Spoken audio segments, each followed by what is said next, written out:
Assalamualaikum warahmatullahi wabarakatuh. Sobat Asanusa Channel dimanapun Anda berada, perlu kita renungkan sebentar bahwa beberapa bulan lagi akan diadakan pesta nasional berupa pemilihan anggota legislatif dan pemilihan presiden secara langsung. Sekarang ini sudah bermunculan nama-nama calon presiden. Ada Anies Baswedan, ada Ganjar Pranowo, ada Prabowo Subianto.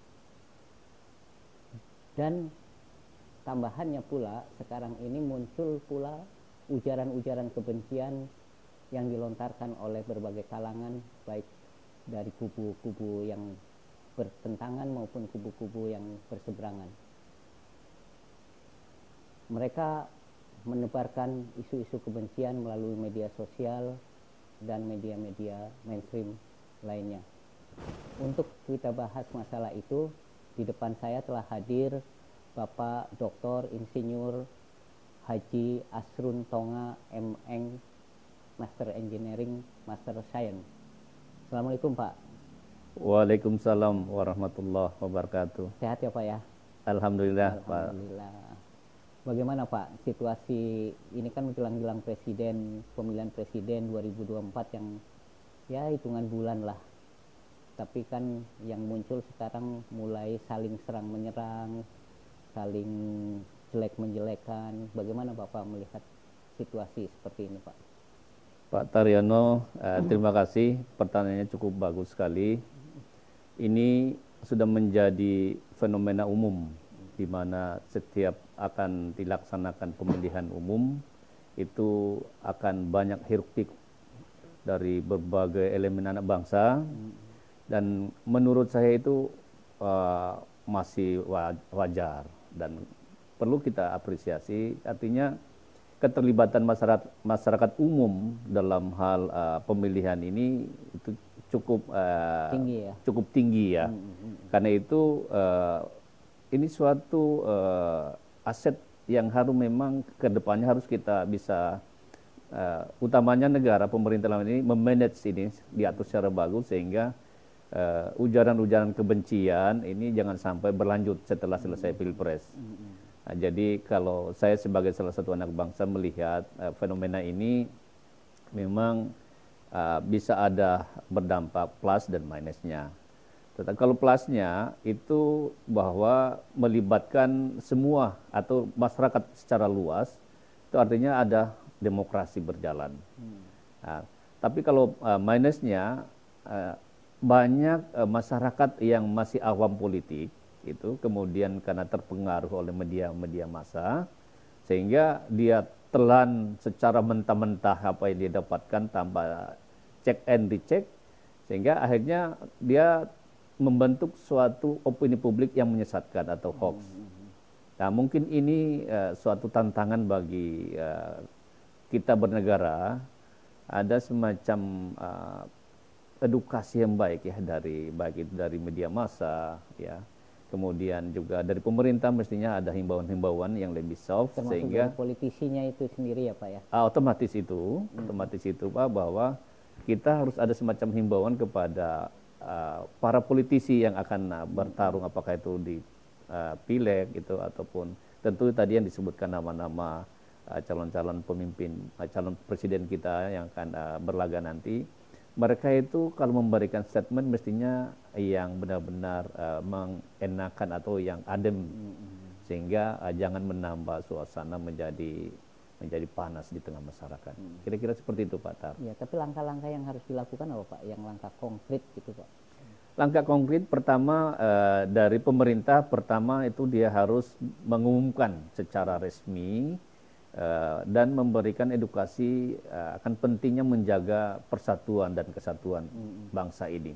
Tapi kalau sekali terkoyak persatuan ini, maka merajut kembalinya agak susah Pak Tar. Butuh waktu. Iya, kan pengalaman pemilu yang lalu 2019, 2014, 2019 sampai sekarang kan luka itu masih menganga tuh. Bagaimana seharusnya kita menyikapi itu Pak? Sebenarnya kalau dua kali pemilu yang lalu 2014 sama 2019 mestinya setelah selesai pemilu itu pemerintah harus langsung tanggap ya. Dia memberikan pencerahan kepada masyarakat semuanya lah, kepada semua anak bangsa, disampaikan bahwa pemilu sudah selesai. Saatnya sekarang kita kembali merajut kebersamaan, persatuan, memberikan kesempatan kepada pemerintah untuk menunjukkan janji-janji politiknya, kemudian nanti masyarakat menilai itu. Nah, salah satu upaya yang konkret yang harus dilakukan adalah mungkin tokoh bangsa. Dalam hal ini selain presiden, tentu para ulama-ulama, tokoh-tokoh agama itu mungkin mereka bersama, duduk bersama ya. Menurut keyakinan mereka menghimbau kepada umatnya untuk berhenti saling menghujat atau mengungkit hal-hal yang sudah berlalu.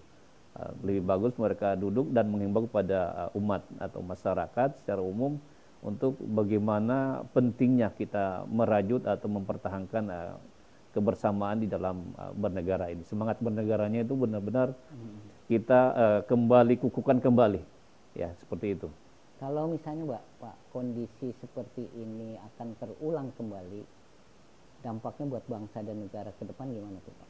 Misalnya kayak sekarang kan masih ada istilah kadrun, ada masih cebong, itu kan yang sebenarnya udah 5 tahun yang lalu sebenarnya kan, tapi sekarang kan masih dipelihara seperti itu kayaknya gitu. Bagaimana dampaknya buat bangsa dan negara ke depan kalau memang budaya ini masih ada seperti itu? Menurut saya dampaknya itu sampai sekarang masih ada karena ada semacam pembiaran dari pemerintah sendiri. Harusnya setelah selesai pemilu saat itu pemerintah langsung tampil ke depan, berdiri di tengah masyarakat. Sudahlah, yang lalu itu adalah pesta politik, ada proses politik, terjadi pembelahan opini masyarakat, perbedaan pendapat di tengah masyarakat, itu wajar di dalam suatu proses tahapan pemilihan. Sekarang kita akhiri itu. Karena itulah mungkin ke depannya ini ya Pak Taryo, bahwa siapapun yang terpilih, mereka itu asal dilakukan secara fair ya, jujur, maka kita berikan kesempatan dan kepercayaan penuh kepada pemimpin terpilih untuk memberikan himbauan ya secara masif terus-menerus kepada masyarakat agar melupakan perbedaan pilihan yang lalu. Saatnya kita bergotong royong, bersatu padu untuk membangun bangsa ini dan berikan kepercayaan penuh kepada pemerintah. Kembali lagi bahwa bagaimana kesiapan mental para pemimpin ini yang bertarung.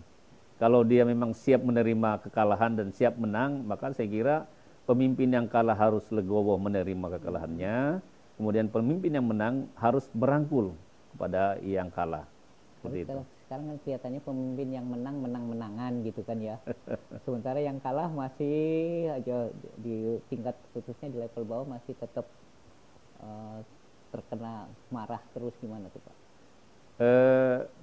Itu sih mungkin bisa dilihat karena pemerintah tidak maksimal ya memberikan edukasi kepada masyarakat. Kalau saya lihat, menurut saya ini Pak Tar, bahwa sesungguhnya masyarakat ini kan melihat pemimpin Pak.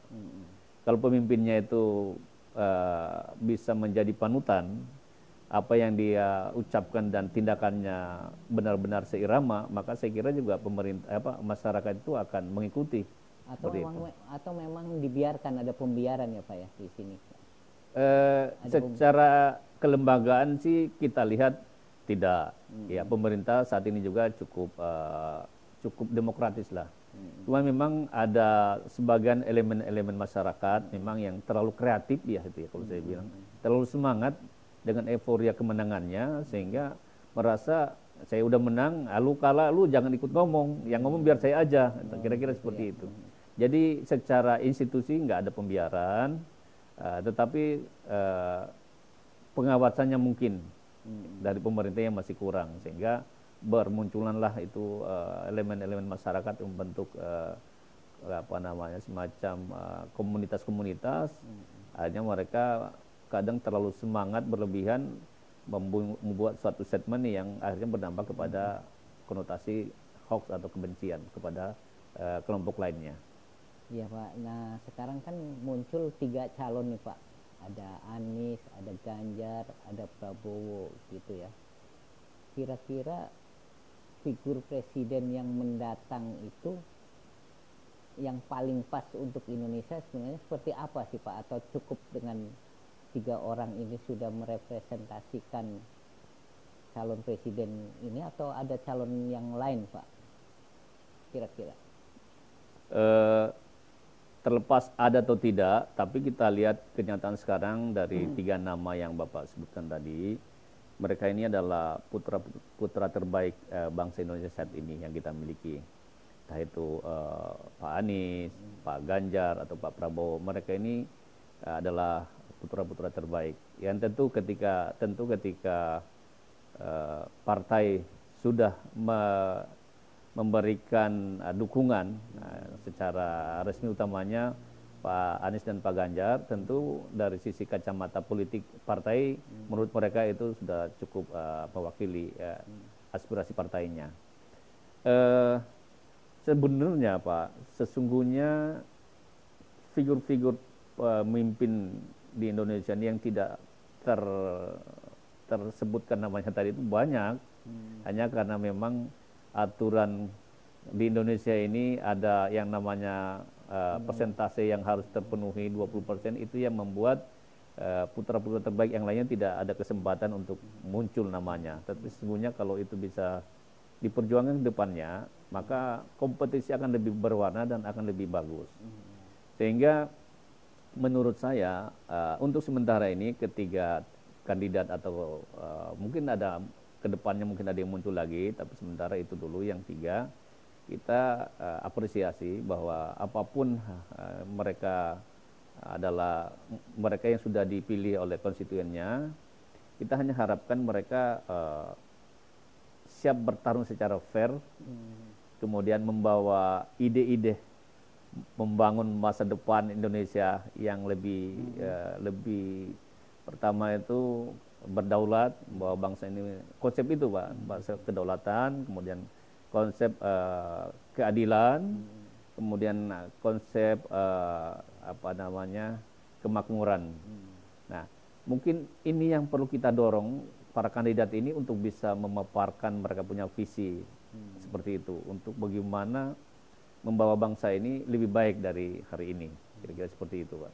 Kalau tantangan presiden yang akan datang sekarang kan, kondisi bangsa Indonesia seperti sekarang kan terancam oleh disintegrasi, perpecahan antar kelompok gitu, hutang luar negeri yang makin menumpuk, masuknya pekerja-pekerja dari Cina yang tidak terbendung gitu ya. Untuk ke depan seharusnya gimana Pak untuk ini? Memang ini suatu dilema yang bangsa ini mengalami, yang saat ini dialami oleh bangsa kita. Maka kedepannya itu seperti tenaga kerja yang banyak masuk, terutama dari Cina itu TKA-nya, memang harus pemimpin yang terpilih dalam hal ini harus memiliki konsep membangun bangsa yang mandiri.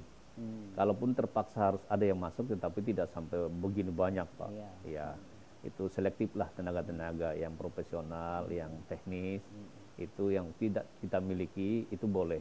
Tidak seperti sekarang ini. Ini juga mungkin kebablasan nih, ya, semangatnya untuk menciptakan investasi, tetapi akhirnya menimbulkan problem penyelenggaraan tenaga kerja di Indonesia, sehingga mereka sendiri, anak-anak negeri ini, untuk mencari pekerjaan agak sulit. Nah, karena itu maka pemerintah siapapun yang terpilih nanti itu kebijakan ini sebaiknya ditinjau kembali, karena memang merugikan anak bangsa. Pak Tar, seperti itu. Ya, Bapak kan selama ini juga dikenal sebagai Ketua Umum Komite Nasional Setia Indonesia. Itu kan salah satunya mengentaskan dan membangun kemandirian bangsa di bidang ekonomi dan keadilan ya Pak. Iya, betul. Langkah-langkah konkret yang Bapak lakukan untuk itu di Komite Nasional apa Pak? Kalau selama ini yang konkret kami lakukan adalah memberikan bantuan penyuluhan dan pembinaan kepada pelaku-pelaku usaha kecil masyarakat, gitu, UKM namanya.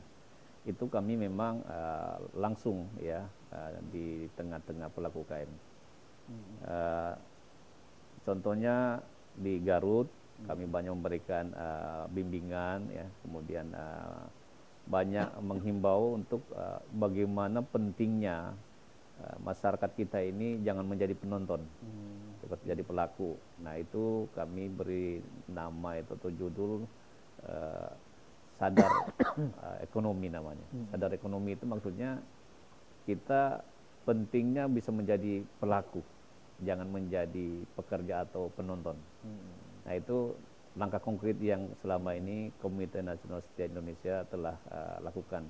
Juga di Riau kami lakukan, kemudian juga ada di Maluku, itu kami juga lakukan, ada juga di Sulawesi. Ya, memang keterbatasan kami adalah karena jangkauan jarak itu terkadang memang juga menjadi kendala. Tapi tidak menjadi pembenaran sehingga perjalanan kami saat ini, karena kami ini kan organisasi masyarakat Pak, ya, itu berjalan sesuai dengan kondisinya itu. Tapi pada dasarnya gebrakan-gebrakan yang kami lakukan itu alhamdulillah sih bimbingan kita atau binaan-binaan kita UKM-UKM itu berjalan dengan baik sampai saat ini. Itu kok namanya bisa sampai setia gitu Pak? Apa ada latar belakang Komite Nasional Setia Indonesia? Apa Bapak melihat udah ada tanda-tanda bahwa di Indonesia ini banyak orang-orang yang tidak setia gitu Pak? Pakai nama setia. Iya. Memang banyak juga kawan-kawan yang kadang bergurau yang bertanya seperti itu. Tapi memang kalau melihat akhir-akhir ini Pak Tar itu bahwa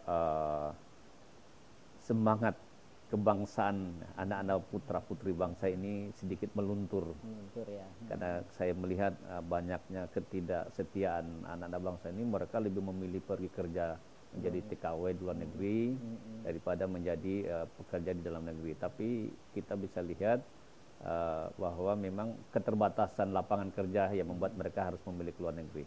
Sehingga saya melihat ada semangat kebangsaan ini yang tergerus. Sehingga dia lebih memilih keluar untuk berjuang di luar negeri daripada dalam negeri. Nah, ketika dia di luar negeri, maka kesannya mereka ini warga negara kelas buangan. Nah, itulah yang kenapa saya mengambil ini. Saya mungkin ini saatnya memang kita kembali menyegarkan semangat kesetiaan terhadap bangsa ini, bagaimana kita bisa bangga menjadi bangsa ini, dan itu hanya akan bisa kita capai kalau bangsa ini memberikan proteksi yang benar-benar bisa melindungi hak-hak masyarakat, sehingga semangat nasionalismenya akan bangkit kembali, sehingga jiwa kesetiaan itu akan kembali tumbuh terhadap bangsa ini. Kata kuncinya setia terhadap bangsa ya Pak ya? Iya, setia terhadap bangsa. Terhadap negara, siapapun orangnya ya Pak ya? Betul Pak. Termasuk dimulai dari pemimpin yang tertinggi sampai rakyat yang terbawah. Tentu. Nah, tentunya akan kalau sudah setia akan membawa kesejahteraan buat seluruh bangsa Indonesia. Demikian saudara, bincang-bincang kita dengan Ketua Umum Komite Nasional Setia Indonesia, Bapak Dr. Insinyur Haji Asrun Tonga. Terima kasih atas perhatian Anda dan sampai jumpa pada episode yang akan datang. Assalamualaikum warahmatullahi wabarakatuh.